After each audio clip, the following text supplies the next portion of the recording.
Сегодня в стенах ИГН проводится последний этап орфографического чемпионата. Из 41 финалиста побороться за звание лучшего знатока русского языка пришло всего 19 человек. Скорее всего, остальные участники просто испугались конкуренции. Орфографические баталии проводятся в ИГН уже второй год. Идея соревнования принадлежит кафедре русской и общей филологии. Мысль о том, что писать и говорить грамотно необходимо, была как-то более четко проявлена, не только в виде каких-то восклицаний в воздух, но и в виде дел. Орфографический чемпионат состоит из двух частей. В первом этапе все учащиеся ИГН пишут проверочный диктант, а в финал попадают только самые подготовленные. Второй тур, он предполагает написание текста чуть более, не чуть, но более объемного, по объему большего.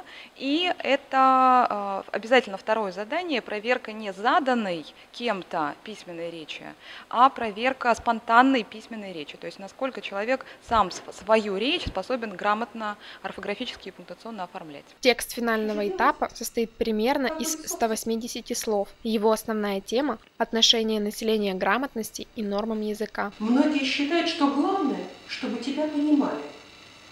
Но действительно ли этого достаточно? Некоторым текст финала чемпионата показался очень легким и понятным. Наверное, не очень сложный, потому что не так много было пунктуационных таких моментов. Если и были, то, в принципе, там одни вводные слова. Их было легко найти. А по орфографии, думаю, мне не сложно было. Но были и те, кому пришлось немало попотеть над заданием. Если честно, это было сложно. Текст простой по тематике, но сложный по написанию, особенно по пунктуации орфографии. Мне показалось сложно. Последним из аудитории, где проводился чемпионат, вышел Игорь Шаленко, победитель прошлого конкурса. В этом году текст показался ему более сложным.